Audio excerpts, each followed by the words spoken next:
All right. Well, welcome Kyle Denton to the Good Medicine Confluence Roundtable.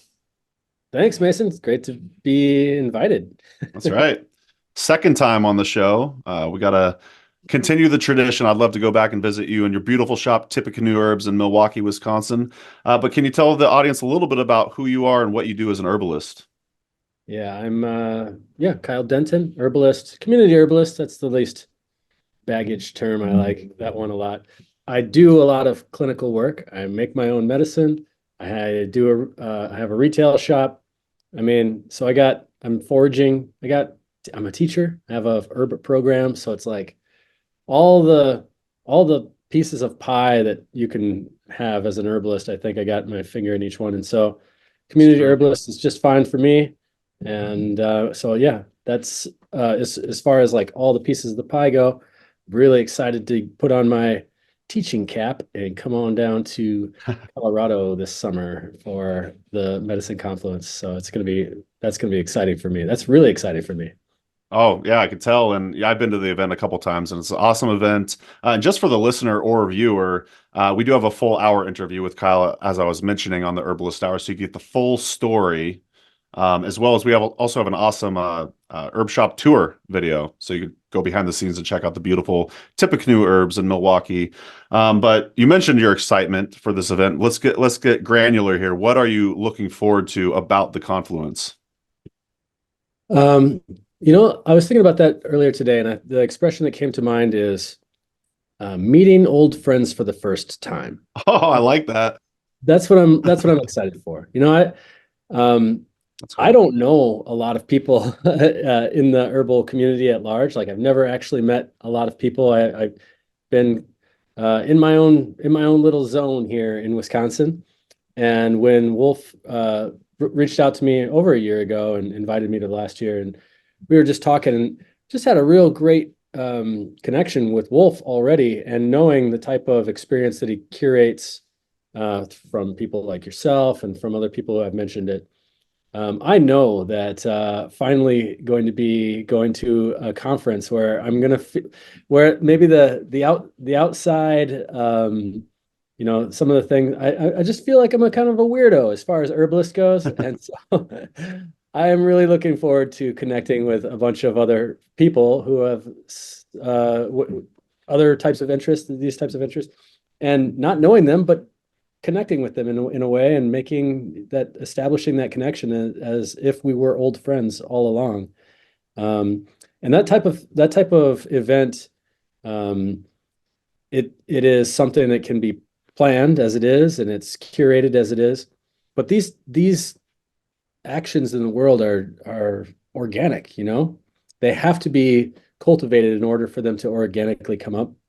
And so that's what I'm really excited about. I'm really excited about the tribe, I guess, if that's the word I want to use, is just like connecting connecting with all these like-minded folks and being propelled outwards even further because of all of the eclectic interest and topics that are going to be at this conference this summer. So to me, it's Yeah. very, and I'm also excited too about the topics that I get to present about. Some things that I'm really passionate about, some things that I've always wanted to have a venue to talk about and have the opportunity. And so, yeah. Well, your finger's on the pulse, Kyle. That's a nice segue to my next question for you. What are these classes you'll be teaching at the Confluence? So I wish I had my notes in front of me. I could tell you exactly the title, but I'll give you the from the heart Sure. perspective. So one of them is on a the world tree, the medicine of the myth and medicine of the world tree. So I'm really interested in the world tree as a cosmological symbol, something that is um, present in every tradition, which is the representation of the center and the central axis that binds worlds, that binds the heavens and the earth, that binds the mind and the body, things like that. We have fractalities of that in a cosmological sense from the world tree, and then microcosmically reduced into the community And then even further into the family, like the hearth. We have this idea of like a central location in the house, the hearth, where all the stories are, and even you burn the tree there. And then even into the individual, where we have our shushumna, the channel that goes up and down our body that connects us with our spirit and our body.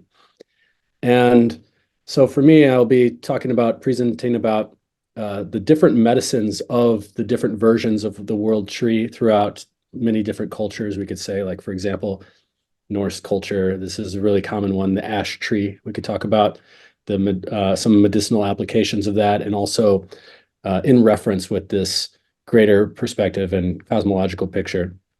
So that's one, and I'm very excited about that. Another one that I've been working on for years, and I've been doing this not as a class for years, but in my shop as a medicine making, is astroaromatics. And so every single sign that we go through in the tropical astrological tradition right now, as we're speaking, we're in the sign of Aries. And so I've been, for several years now, I've been making products that are matching up what I consider plants of Aries in an incense blend, and then also in other medicinal products as well, but in particular incense, which I'm really fond of, as an alchemical preparation that is made with the hands and with intent and prayer into like a little prayer that you can unpack later and light it. And of course, the smoke goes upwards to as a prayer would. And so an example of that would be like right now in Aries, we have dragon's blood resin, which is it looks like a red rock, like it's from like somebody picked it off of Mars. And it's got this lovely aromatic quality, but it has a little bite to it. It almost makes you feel like a Martian or like a Roman century or something, you know, cinnamon and clove and igniting spices. And so we're going to go through the zodiacal path and match up some of the herbs with the zodiac. And then in that I'm going to say it's a workshop, because we'll be playing with it'll be a enlivening experience where I'll have some charcoal, we'll be able to smell, we'll be able to play, we'll be able to understand these qualities. It's not going to be like here's me telling you about it. We'll be able to connect this viscerally in time. And that one is really exciting too.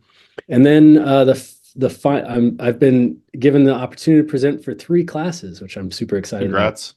about. Thanks. Yeah. And so the third class, I'll be talking about my experience with vitalism, and I'll be going through, I'm kind of, it's going through logic, going through imagination, taking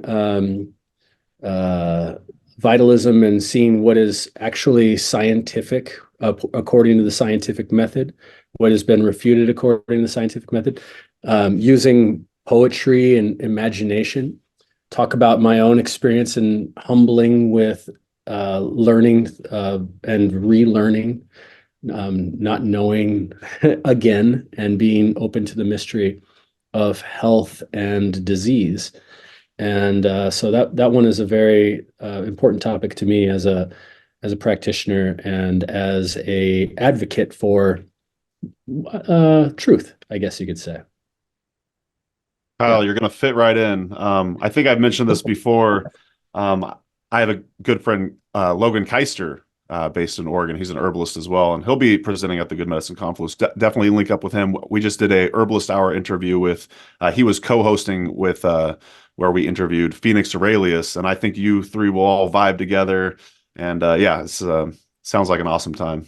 Yeah, I'm fond of his work a lot. I actually caught Phoenix. I've learned about him from your program, and then I've been following his work, and then also saw that he did an interview, or if Phoenix interviewed him. I'm fond of Phoenix's work too. I've been taking some of his courses, so yeah, I'm really excited. Y'all will be homies for sure. Well, this has been a blast. Everyone, thanks so much for listening. And Kyle, where do folks learn more about you and your work? Come to tippecanoeherbs.com for my medicinal creations, and then I have my school and educational outlet at rootradical.org. Tippecanoeherbs.com is where you can also find my clinical work if you want to book some appointments with me as well. I do a lot of remote stuff. And yep. So there you have it. Yeah, and I want to point the listener to a couple of your products. You have an educational product, which I think is really cool. I want to say it's called Herb of the Month, and you just go in depth on one herb each. Oh, I'm sorry, Herb of the Week. Herb of the week, yeah. Herb of the Week, and that's 52 herbs per year. And I've listened to one of them. You actually let us publish one of them on the podcast, and it was there's just so information packed. And I wanted to point the listener in that direction, but then also you gifted me with a Libra box. I don't know if that's like an online offering that you do for each zodiac sign, but I thought that was really cool. Speaking of the class you'll be teaching at the Confluence, is that something that folks could buy online as well? Yep. And so I make a limited amount of boxes of a curated medicines for each time we're in. And when we're out, we're out. Right now we're in Aries. We got a few left. We got some Aries Harry's hairspray, which is in there. And I got a really fun Aries ignition, like circulation tea and some other stuff. We like to make flower essences. We like to make hydro distillations, incense, all kinds of stuff. I'm a big fan of like DIY zines. And Yeah. so this is another reason why I'm also fond of Wolf's work too. And so I always do a little write-up in a publication and a little, old school punk rock zine. It's in all of these boxes too. So, yep. Thank you for sharing. Thanks again for joining us on the Good Medicine Confluence Roundtable. We'll talk to you very soon. Cheers. Thank you. Cheers. Thanks, Kyle.